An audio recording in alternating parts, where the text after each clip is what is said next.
Berikut ini adalah contoh kasus analisis uji Wilcoxon atau Wilcoxon Side Rank Test dan langkah-langkahnya menggunakan aplikasi SPSS.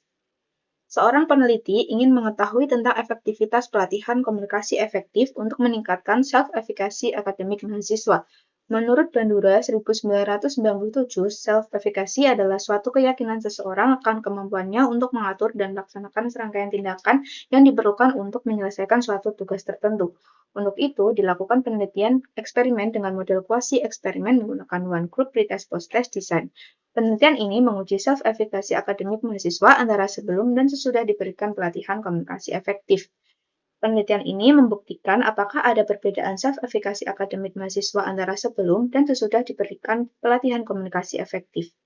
Berdasarkan 40 sampel mahasiswa yang dipilih secara random, dapat diketahui bahwa self-efficacy akademik mahasiswa antara sebelum dan sesudah diberikan metode pelatihan komunikasi efektif adalah sebagai berikut.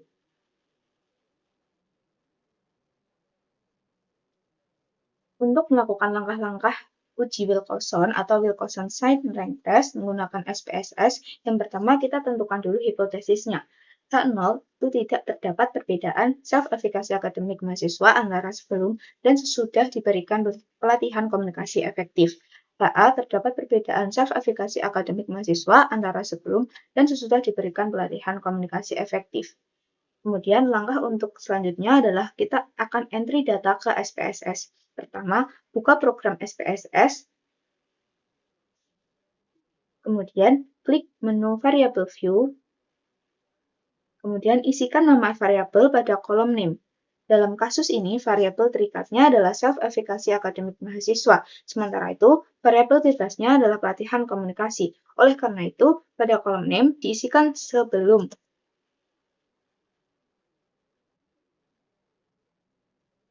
Dan kemudian pada baris kedua diisikan sesudah. Setelah itu, secara otomatis akan muncul numerik pada kolom type, angka 8 pada kolom width, dan angka 2 pada kolom decimals. Isikan angka 0 pada kolom decimals. Karena data yang kita gunakan dalam kasus ini termasuk bilangan bulat, dan isikan scale pada kolom measure.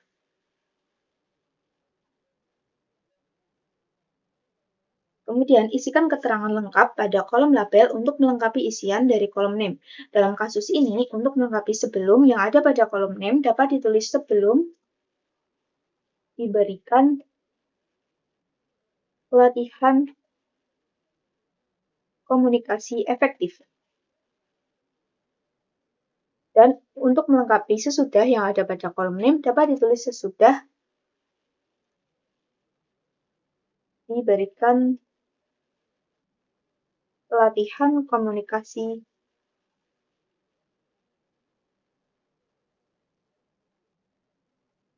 efektif. Kemudian kita klik data view untuk mengentry atau mengisikan data skor sebelum dan sesudah dilakukan pelatihan komunikasi dengan mengetikkannya ke masing-masing sel, atau kita dapat menyalin data dari Excel. Dengan cara kita buka aplikasi Excel, kemudian kita klik Ctrl+C, kemudian kita buka aplikasi SPSS, kemudian kita klik pada baris pertama, Ctrl+V. Selanjutnya akan muncul sebagai berikut. Nah, setelah itu kita akan melakukan penyimpanan data. Caranya kita klik File, kemudian klik Save, kemudian kita akan berikan nama dokumen ini, misalnya latihan uji Wilcoxon.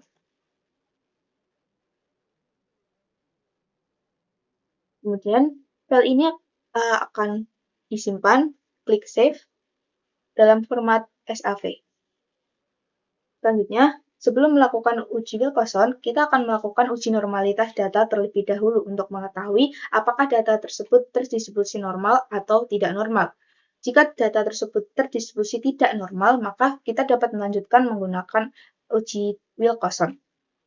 Langkah yang pertama dalam uji normalitas data adalah yang pertama klik variable view pada SPSS, kemudian klik variable analyze, dilanjutkan klik descriptive statistics, kemudian klik Explore. Kemudian klik variabel sebelum diberikan pelatihan komunikasi efektif dan masukkan ke kotak dependent list dengan cara tekan tombol panah ke kanan sehingga variabel sebelum diberikan pelatihan komunikasi efektif berpindah ke dependent list. Begitu juga klik variabel sesudah diberikan pelatihan komunikasi efektif, kemudian tekan tombol panah ke kanan sehingga berpindah ke dependent list. Kemudian kita klik plots. Kemudian klik untuk mengaktifkan tanda centang pada normality plots with test. Kemudian klik stem and leave dan histogram sehingga muncul tanda centang. Kemudian klik continue. Kemudian klik OK. Selanjutnya pada output SPSS terdapat test output of normality. Berikut ini adalah hasil atau output dari tes Kolmogorov-Smirnov dan Shapiro-Wilk sebagai berikut. Kaidah yang digunakan untuk menguji normalitas data dengan menggunakan rumus Kolmogorov-Smirnov dan Shapiro-Wilk adalah jika taraf signifikansi atau p-value lebih dari 0,05, maka data tersebut berdistribusi normal. Sebaliknya, jika taraf signifikansi p-value kurang dari 0,05, maka data berdistribusi tidak normal. Berdasarkan uji normalitas data ini, kita lihat tabel test of normality menggunakan dua rumus yaitu Kolmogorov-Smirnov dan Shapiro-Wilk.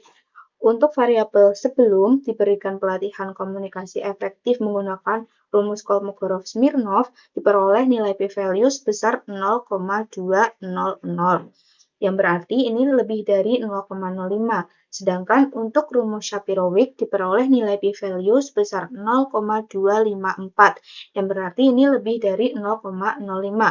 Berarti datanya berdistribusi normal untuk variabel sebelum diberikan pelatihan komunikasi efektif.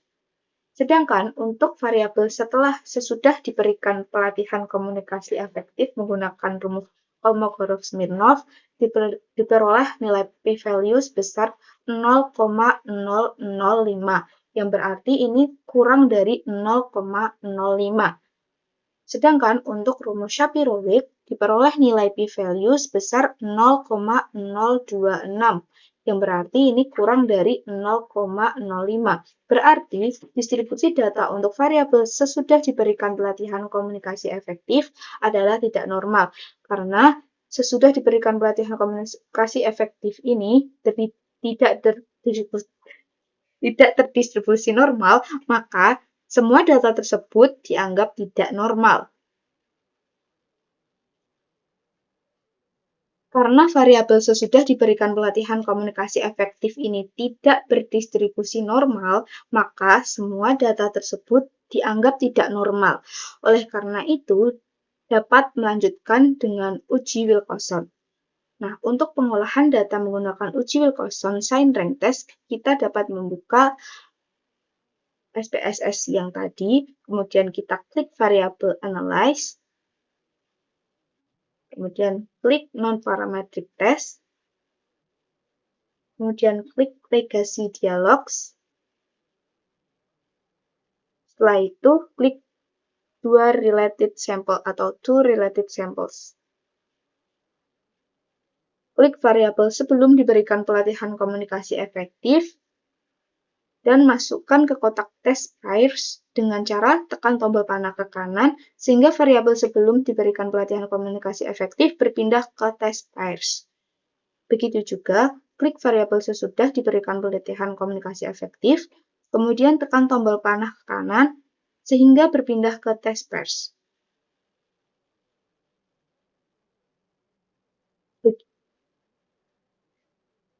Lihat pada kotak test pairs, variabel sebelum diberikan pelatihan komunikasi efektif berada di kolom variabel 1, sedangkan variabel setelah diberikan pelatihan komunikasi efektif berada di kolom variabel 2. Pada test type, klik Wilcoxon karena dalam kasus ini akan diuji dengan menggunakan perangkat bertanda Wilcoxon atau Wilcoxon sign rank test. Kemudian klik OK. Kemudian akan muncul output atau hasil dari pengolahan data menggunakan Wilcoxon Signed Rank Test. Wis,